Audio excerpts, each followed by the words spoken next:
పాత్రను పోషించి మన పాత్రను ముగించుకుని వెళ్ళిపోవడం తప్పితే మనమెంత, వాళ్ళట్లా వీళ్ళిట్లా ఇవన్నీ మనం కలబోసుకుని మనం ముందుకు వెళ్ళలేం. మనం ముందుకు వెళ్ళాలి అంటే మనం ఎవరి గురించి ఏది ఆలోచించకూడదు.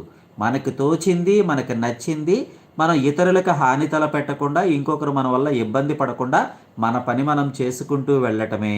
అలా చేసుకుంటూ వెళితే ఏదో ఒక రోజుకు మనం అనుకున్న లక్ష్యాన్ని చేరుకోగలం. దానికి ఓర్పు, నేర్పు అనేది 100% కావాలి. కాబట్టి ప్రతి ఒక్క మిత్రులు కూడా ఓర్పుతో ప్రవర్తించండి, నేర్పుతో నడుచుకోండి.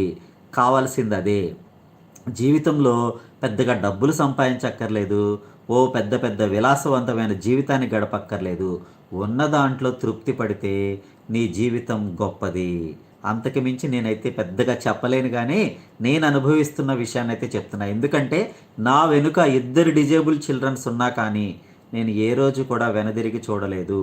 అయితే నా మనసు లోపల ఎక్కడో అంతరంలో లోపల ఒక లోటు అనేది ఉంటుంది. దాన్ని అధిగమించి పైన ఉండటానికి ప్రయత్నం చేసుకుంటూ వెళతా. అది ఎప్పుడూ నన్ను తాకుతూ ఉంటుంది, కానీ దాన్ని ఒక పక్కకు నెట్టి దాన్ని అధిగమించి పైకి వెళుతూ దానిపైన ఎలా నడవాలి అని చెప్పేసి నడుచుకుంటూ వెళతా. ఎందుకంటే తగిలిన గాయం అనేది అంతా ఇంత సామాన్యమైనది కాదు, మానసికమైన గాయం. కాబట్టి ఆ మానసికమైన గాయానికి మందంటూ ఉండదు. దాన్ని మనం నడిపించుకుంటూ వెళ్ళటమే, ఆ గాయాన్ని పక్కకు నెట్టి మన దారిని సరి చేసుకుంటూ వెళ్ళటమే. అంతకు మించి వేరే ఏమీ లేదు. రియల్లీ గ్రేట్ అంటున్నారు మోహన్ లియో.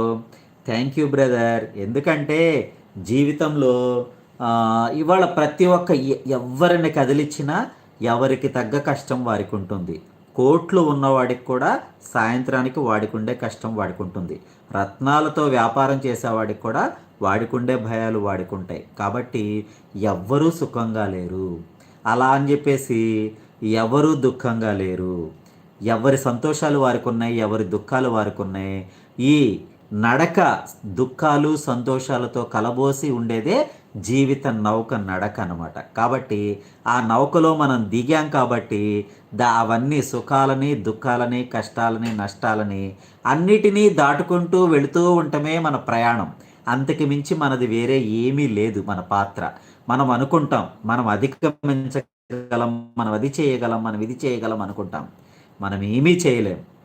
మనం మనం మన కళ్ళెదుర ఎన్నో పరిశోధనలు, ఎన్నో రకాల కొత్త కొత్త వింతలు, కానీ కరోనా మహమ్మారిని మాయం చేయగలిగినాయా? ఏదీ ఆపలేకపోయాం. దాని బారిన పడి దాని బారిన ఎంతో నష్టాలు, కష్టాలు అన్నీ ఓర్చుకుని నడవాల్సి వచ్చింది. అంతే, వచ్చినప్పుడు దానికి తల వంచి నడుచుకోవటమే మన ధర్మం. అంతకు మించి మనది ఏమీ లేదు. మన పాత్రని మనం 100% పోషిస్తున్నామా లేదా? ఆ పోషించే పాత్రలో కూడా సాటి వారిని ఇబ్బంది పెట్టకుండా నడుస్తున్నామా లేదా? అంతే. అంతకు మించి నువ్వు ఏమీ చేయక్కర్లేదు. ఒకటే గుర్తుంచుకో, మనం వెనక్కి తిరిగి చూసుకుంటే మనంతట మనకే ఒక మాట అనిపించాలి, నేను ఎవరికీ అన్యాయం చేయలేదు, నా వలన ఏ ప్రాణి ఇబ్బంది పడలేదు, కాబట్టి నేను ధన్యజీవినే అని చెప్పేసి మనంతట మనంగా మన మన మనస్సు తృప్తి పడగలిగితే చాలు. అంతకు మించి మనం ఏమీ చేయక్కర్లేదు. కాబట్టి ప్రతి ఒక్క మిత్రులు కూడా ఆ విషయాన్ని గమనించి ముందుకు నడుచుకోవటానికి ప్రయత్నం చేయండి. అంతే తప్ప జీవితంలో ఏమీ లేదు. మనం సాధించటానికి కానీ పోగొట్టుకోవడానికి కానీ ఏమీ ఉండదు. మనం అనుకుంటాం మనం ఏదో సాధించేసాం, మనం ఏదో పోగొట్టుకున్నాం, ఎట్లా ఏమిటి అని చెప్పేసి మనం అనుకుంటాం. దాని గురించి అయితే మనం బాధపడాల్సిన అంశమే లేదు. కాబట్టి ఎవ్వరూ కూడా ఎటువంటి పరిస్థితుల్లో కూడా మీరు ఎక్కడా కూడా ఆలోచించాల్సిన అవసరమే లేదు. కాబట్టి ప్రతి ఒక్క మిత్రులు కూడా మీ యొక్క ప్రయాణాన్ని ఎక్కడా కూడా వెనుదిరిగి చూడాల్సిన పని లేదు. మన వెనుక దైవం ఉంటుంది, మనల్ని నడిపిస్తుంది.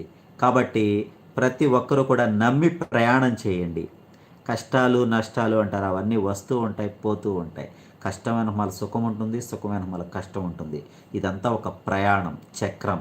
ఈ చక్రంలో పడి తిరుగుతూ ఉండటమే మన ధర్మం. కాబట్టి దాని గురించి మనమైతే ఆలోచించాల్సిన అవసరమే లేదు. మిత్రులందరూ ఏదో సుత్తి చెప్తున్నాను, బోరు కొట్టిస్తున్నాను అనుకోకుండా